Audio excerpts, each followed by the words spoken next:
What motivated me to come up with this shed idea was something I saw in New South Wales, which was a men's shed, and it was set in a place called Nambucca, very similar to what we've got in Fremantle, a seaside place, quite a few retirees and a lot of young people short on something to do. And I thought this shed idea would work in Fremantle, and at the time I was shedless myself, came back and saw Alan, who was also living in Fremantle and shedless, and we thought it'd be a great idea to have a shed that people can share rather than just one of your own. And it really stemmed from that.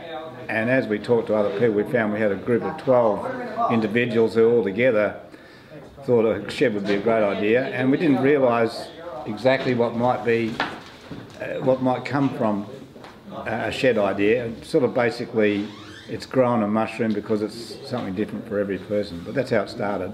Too much. Sometimes I test your trust. Sometimes I don't know why you're staying with me. I'm hard to love, hard to love. I don't make it easy. I couldn't do it if I stood where you stood. I'm hard to love, hard to love. You say that you need me. I don't deserve it, but I know that you love me. Good. Oscar, you got to drag the old man down to the shed, or do you just like coming here anyway? First I was just like, oh, lots of men talking around, it's really boring. But then I actually we started making stuff, and then it sort of turned around and it was me wanting to go and Dad trying to go, no, we've got other stuff to do, and yeah. Before I started the man shed, I was really nervous because you know, I'm in like a different age group, but I thought I wouldn't fit in. But this was like a suggestion from my lecturer, one of my lecturers. This, you put it under your arm like that, and you say, I'm going to a board meeting. Board meeting. Going to a board meeting? These foreigners, they don't know, do they? I'm sure, you know, a lot of my friends probably don't know about places like this, and they, you know, have their own thing to do and stuff. But I reckon if I got them into it, like even now, rather than making toy trucks and swords, you can make stuff like, you know, skateboards and stuff like that. And it's Alan Goland and Rob Chapman, they taught me how to make a bookshelf. Yeah, that was my first project here, and that was like a different looking one.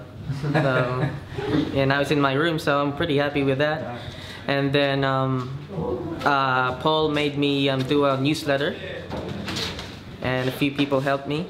So where do you see the shed going in the next few years, Bill? I think sheds have got an enormous place, or our shed's got an enormous role to play in our community. I'm sure that's similar for everyone, because as people are sort of getting closer to retirement or got more leisure time or downtime, if there's, say, a fly-in, fly-out, we've got lots of those in our shed.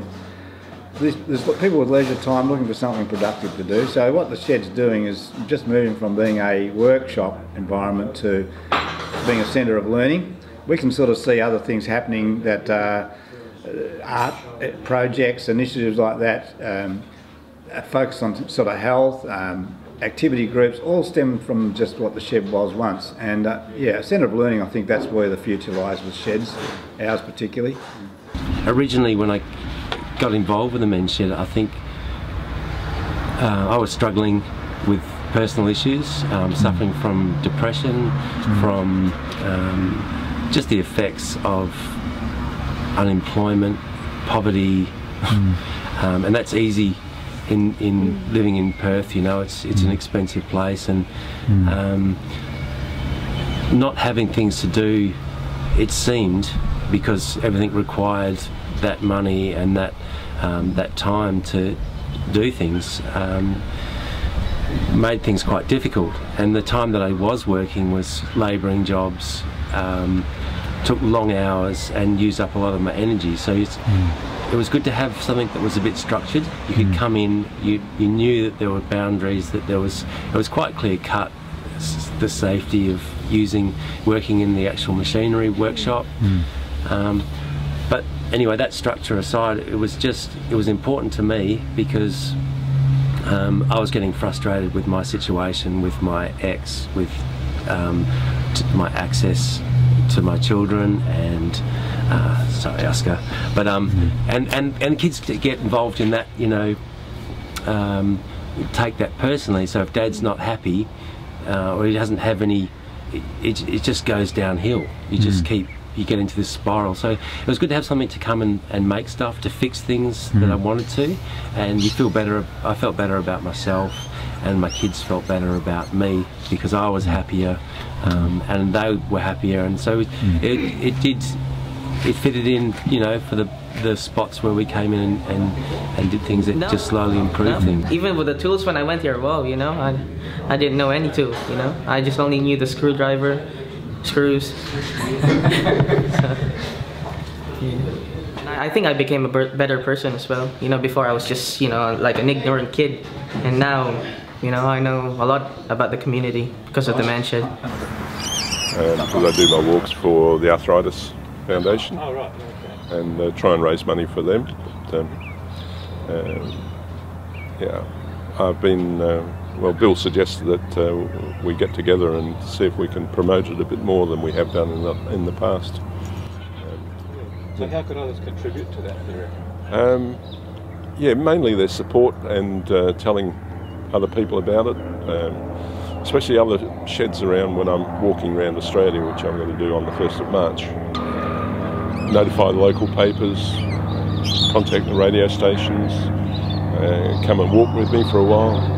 Alan, you see a lot of these guys on a regular basis, I guess, and tell us about the impact Too much you've sometimes. seen on the guys that come in here. Yeah, you know, the guys tend to come in every, week. We join 3 new guys who have come from totally with different backgrounds.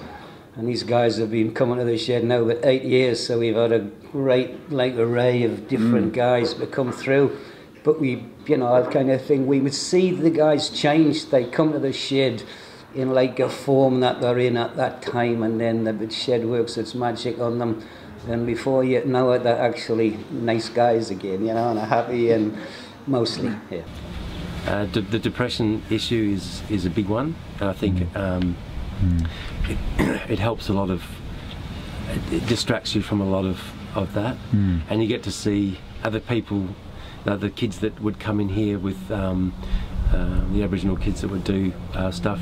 Those kids had issues with schooling and education, and it was quite inspirational to see other people making the most of an opportunity, I guess. And it was a really good opportunity because it costs nearly nothing, and everyone's willing to help out. If you haven't got materials, people will help you, they'll give you stuff, you know. That's what this place is about, is trying to get people together, and there's a lot of interesting people that come through here too, as well as the projects, and some of that's entertaining. Yeah. So it can be quite a lot of fun, can't it? Yeah. You've enjoyed your time? Yeah, it's very fun. It's awesome. Good on you. Thanks very much. This book has been written from memory, from an 81-year-old pensioner who is trying to remember 60 odd years ago. There was a guy came in Wednesday, a lovely gentleman. He was on sort of like just crutches that fix up your arms. He must have been 80 odd, but smile you'd die for, and he crept his way in the door, crickety, and I thought, you're gonna fall on me. Got in, and he says, I've been a member, but I don't come very often because I haven't got this mobility. He says, I want to learn the computer. And I thought, how very amazing is that? I sat him down, and he says, my daughter comes round to my place once a week and she show me how to switch it on, how to open it. And he says, all I want to do is write a letter. And I says, okay, well, open up a Word document, pick the size font, made it big. He sat there and he says, I'll be fine. And he wrote the letter. And afterwards I said, do you want to save it? He says, no, I want to do it again next week, but different. Seen you looking so lovely as you did tonight. Never seen you shine so bright. I've never seen so many men ask you if you wanted to dance. They're looking for a little romance. Give it half a chance. And I have never seen the dress you're wearing, or the highlights in your hair that catch your eyes. I have been blind, the lady in red.